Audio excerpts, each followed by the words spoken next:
Hello everyone, welcome to Flamingo Transfer Private Limited. Myself Pooja Bhatt. And I am Vyoma. Today we will give you brief information about the most beautiful country With history, technology, old civilization, modern architecture and most interesting shopping paradise, China. About the superpower.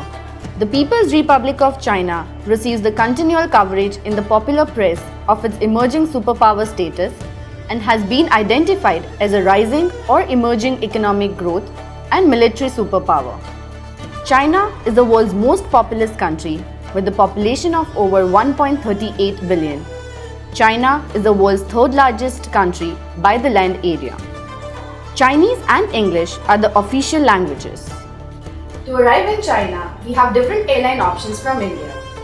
Flamingo suggests Air China, China Eastern and China Southern Airlines flying directly from Delhi. From Bombay, Cathay Pacific via Hong Kong, Malaysian Airlines via Kuala Lumpur, Singapore Airlines via Singapore and Thai Airways via Bangkok are suggested. Many people think that in China, vegetarian and especially Indian vegetarian food is a problem. But with Flamingo, we will give you a surety of serving delicious Indian vegetarian food. Not only that, you will get excellent Jain food as well. So let's get set go and start our journey for Beijing. Beijing is the capital of China and one of the most populous cities of China.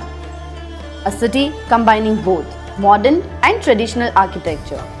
Beijing is an ever-changing megacity rich in history but also truly modern, exemplified in its extraordinary global influence in politics, business, economy, history, culture, language, architecture, fashion, art, entertainment and technology. So let's take them all to the must-visit places of Beijing. First, let's start with the Great Wall of China. The Great Wall of China is a series of fortifications made of stone, brick, stamped earth, wood and other materials, generally built along an east-west line across the historical northern borders of China to protect the Chinese and the empires against the raids and invasions of various nomadic groups of Eurasian steppe. Archaeological survey found that the entire wall with all its branches measures out to be 21,196 kilometers. Isn't it too long? Its thickness ranged from about 15 to 30 feet and was up to 25 feet tall. But why was the Great Wall of China built? The Great Wall of China was built to protect China from its enemies and invaders from the north, especially the Mongols. The Mongols were a tribal group that would regularly conduct raids into China. Do you know one of the earliest known references to the myth that the Great Wall can be seen from the Earth orbit? And who built this Great Wall? There are many reasons to this question. Some say Emperor Qin Shi Huang, some say ordinary working people of ancient China, and some say it was slaves who built the wall. This is not an easy question to answer, just like the wall was not easy to build. Next is the Forbidden City. The Forbidden City was the Chinese imperial palace from the Ming dynasty to the end of the Qing dynasty, the years 1420 to 1912. It consists of 980 surviving buildings with 8,886 bays of rooms. Why is it called the Forbidden City? The Forbidden City used to be the imperial palace in the Ming and Qing dynasties, and ordinary people were not allowed in without permission.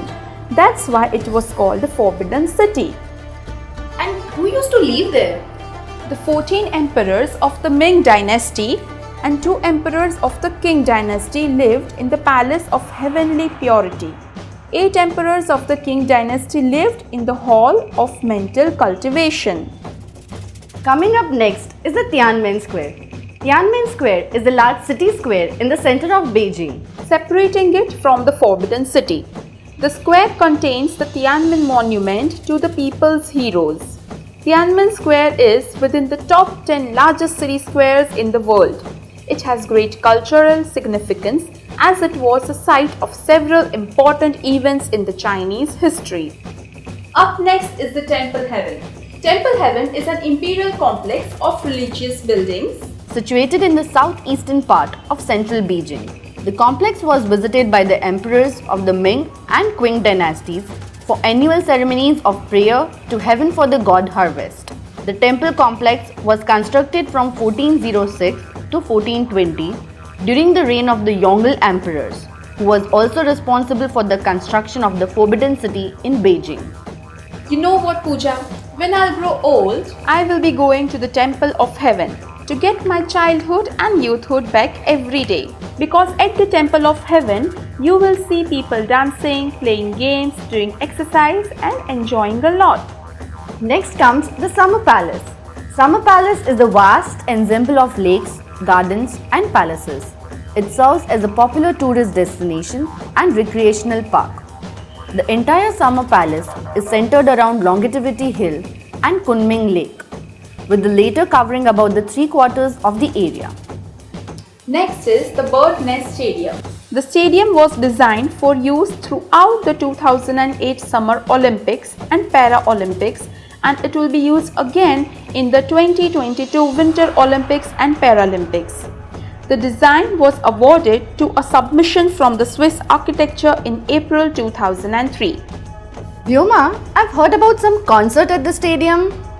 Yes, Mr. Jackie Chan was the first artist to have the pop concert here in 2009. Coming up next is the Water Cube. The Water Cube is officially known as the National Aquatic Center, which was built alongside Beijing National Stadium in the Olympic Green for the swimming competitions of 2008 Summer Olympics. Swimmers at the Water Cube broke 25 world records during the 2008 Olympics. Are these aquatics still available? Yes, after the Olympics, the Water Cube was closed to public for the massive renovations of a portion of the complex into a water park. CCTV Headquarters. The CCTV headquarters is a 44-story skyscraper in Beijing. The tower serves as headquarters for China Central Television that was formerly at the China Central Television Building. NCPA, the National Center for the Performing Art. The National Center for the Performing Art is an art center containing an opera house in Beijing. The center, an ellipsoid dome of titanium and glass surrounded by an artificial lake, seats 5,452 people in the 3 halls and is almost 12,000 square meters in size. You know what, Pooja? The Chinese are very fond of music and drama. Oh, so we have a perfect show represented by them, the Golden Mask Show. The Golden Mask Show is the original large-scale Chinese musical drama. The mythical age in China, the show tells a fairy tale story of war and romance. The play has 20 different dance scenes representing a soul-stirring romantic love and harmony legend. Now we'll be traveling to Xi'an. And how are we going to travel to Xi'an? When in China, travel like a Chinese in the bullet train. The high-speed rail in China is the longest high-speed rail network in the world. The high-speed rail service in China was introduced in 2007 and which has become immensely popular with the Chinese people. It is the most heavily used rail service in the world. The next destination of China is Xi'an. Xi'an is the capital of Shaanxi province. One of the oldest cities in China, Xi'an is the oldest of the 4 ancient capitals. What does Xi'an mean? Xi'an means Western Peace. During the Zhao dynasty, the area was the site of the national capital. It finally became Xi'an in 1369 at the time of the Ming dynasty. Xi'an has a rich and culturally significant history. Not to miss at all is the Terracotta Warriors. The Terracotta Army is a collection of sculptures depicting the armies of Qin Shi Huang, the first emperor of China. It is a form of funerary art buried with the emperor in 210-209 BC and whose purpose was to protect the emperor in his afterlife. The 3 pits containing the Terracotta Army held more than 8,000 soldiers, 130 chariots and 520 horses. the majority of which remain buried in the pits nearby Qin Shi Huang's mausoleum. How was this discovered and who found this army? The answer is Mr. Yang Zifa was the man who discovered the Qin terracotta warriors. Yang's production unit decided to dig a well to water the crops of the cooperative farm. At first, the digging went well. The second day, they hit the hard earth. Third day, they dug out the neck of the terracotta statue without a head. And later, they found one of the more than 8,000 terracotta warriors. Next is the Giant Wild Goose Pagoda. Giant Wild Goose Pagoda is a Buddhist pagoda located in the southern Xi'an. The structure was rebuilt in 704 during the reign of Empress Wu Jian, and its exterior brick facade was renovated during the Ming dynasty. One of the pagoda's many functions was to hold sutras and figurines of the Buddha that were brought to China from India by the Buddhist translator and traveler Zhongzhang. Fortifications of Xi'an. The fortifications of Xi'an, known as Xi'an City Wall in Xi'an, an ancient capital of China, represent one of the oldest, largest and the best preserved Chinese city walls. It was built under the rule of the Hongwu Emperor Zhou Yuanshang as a military system. Why was this wall made? Zhou, the first emperor of the Ming dynasty, was advised by Zhou Shang, a sage, to build a fortified high wall around the city to create storage facilities for food and to establish his empire by unifying all the other states. Next is the Bell Tower. The Bell Tower of Xi'an was built in 1384 during the early Ming dynasty. It is a symbol of the city of Xi'an and one of the grandest of its kind in China. The Bell Tower also contains several large bronze cast bells from the Tang dynasty. Up next is the Drum Tower. The Drum Tower of Xi'an, located in the heart of Xi'an in Shaanxi province of China, along with the Bell Tower, is a symbol of the city. Erected in 1380 during the early Ming dynasty, it stands towering above the city center and offers incredible views of Xi'an. What is the reason the tower is known as the Drum Tower? The Drum Tower got its name from the huge drum located within the city. Next is the Tang Dynasty Show. The Tang Dynasty Music and Dance Show is a wonderful performance of the ancient music and dance. It is a must when you visit Xi'an.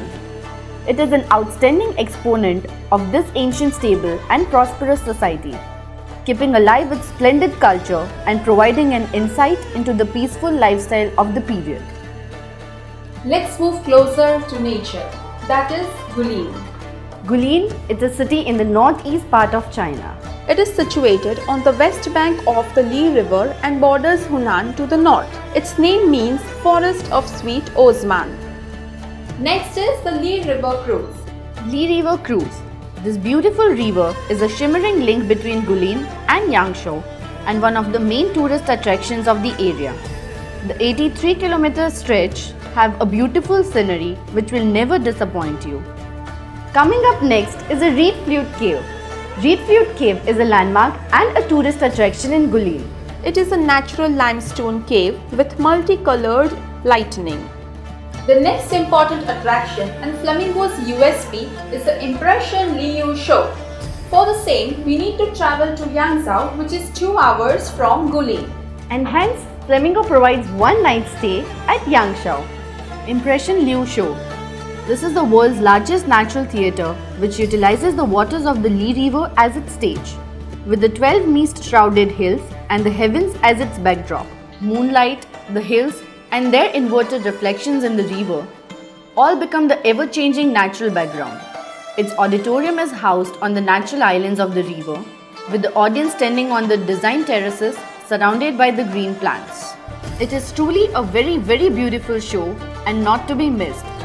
Now, from the natural beauty, we will move towards the city of modern architecture, technology, buildings, shopping and bloodsport. That is the city called Shanghai. Shanghai is one of the 4 direct controlled municipalities of China.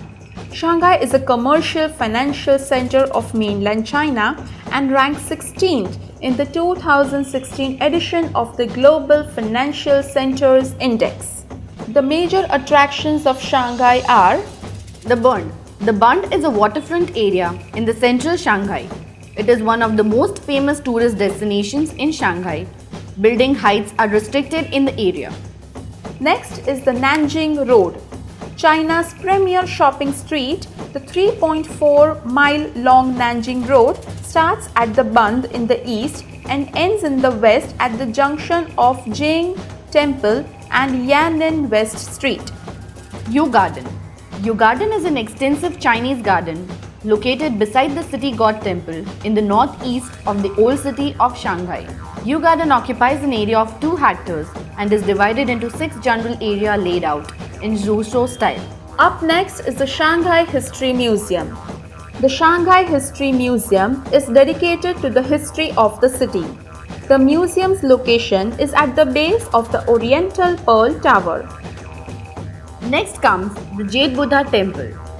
Jade Buddha Temple is an old-time and classical architecture style temple which is difficult to imitate. In 1882, this temple was built to keep 2 Jade Buddha statues which had been brought from Burma. Hongfu River Cruise.